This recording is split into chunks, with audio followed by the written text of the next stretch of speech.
বারিধারা এবং বারিধারার শিক্ষক মণ্ডলী, ছাত্র, কর্মচারী সহ বারিধারার প্রতিটি জিনিসই আজকে আনন্দে উদ্বেলিত। আমাদের পরম শ্রদ্ধেয় এবং অত্যন্ত মহব্বতের মানুষ জনাব মামুনুল হক সাহেবকে আমাদের মাঝে পেয়ে, জনাব রাজি সাহেবকে আমাদের মাঝে পেয়ে খুব বেশি সময় নেব না, শুধু স্মৃতিচারণ করলে নিজের কাছে ভালো লাগে সেই জন্য বলা। মামুনুল হক সাহেবকে আমরা বাগ্মী একজন বক্তা হিসেবে চিনতাম, বড় আলেম হিসেবে চিনতাম। বাইরে থাকা অবস্থায় শাইখুল হাদিসের সাহেবজাদা, আরেক শাইখুল হাদিস ইত্যাদি নানা পরিচয়ে পরিচিত উনি ছিলেন। কিন্তু জীবনভর অনেকবার হাদিস পড়িয়েছি।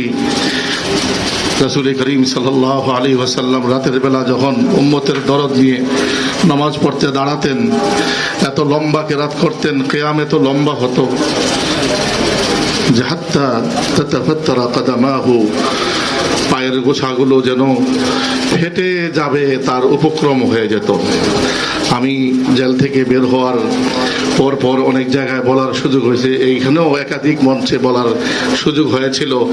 আজকে আমার লোক আমি সংবরণ করতে পারছি না, আর দেয়ানতন বৈধ না, লোকানো। যেহেতু পাশাপাশি রোমে প্রায় 9 মাসের মতো ছিলাম, আর একই রোমে একবার ছিলাম 1 মাস, আর নারায়ণগঞ্জে খণ্ডভাবে প্রায় 5 মাস একসাথে থাকার সুযোগ হয়েছে হযরতের সাথে, সব মিলিয়ে 14-15 মাস। আমি সেই সময়ে হাত্তা তাতাফাত্তারা কাদামাহু, রাসূল করিম সাল্লাল্লাহু আলাইহি ওয়াসাল্লামের পায়ের যে অবস্থা হতো, ওই নমুনা দেখতে পেয়েছিলাম আল্লামা মামুনুল হকের পায়ের মধ্যে।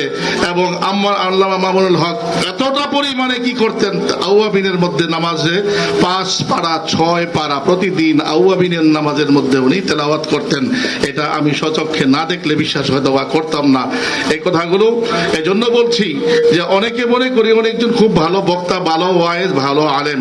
ভাই, তাসাউফুল লাইনে এবং তাজকিয়ার লাইনে উনি এত বেশি অগ্রসর, অনেক রাত্র করে উনি ঘুমাতেন, যেহেতু তেলাওয়াত বেশি করতেন, আবার আমার আগেই উঠে যেতেন, এটাও খেয়াল করতাম। একদিকে আওয়াজ পাইতাম রাজি সাহেবের আওয়াজ, অপরদিকে আমি তো আলসে মানুষ পরে ঘুমাতাম। একদিকে রাজি সাহেব ওদিক থেকে হা করে কি করতেছেন, ভিতর থেকে শ্বাস ছাড়তেছেন, অপরদিকে আল্লাহ আল্লাহ জিকির করতেছেন মামুনুল হক সাহেব।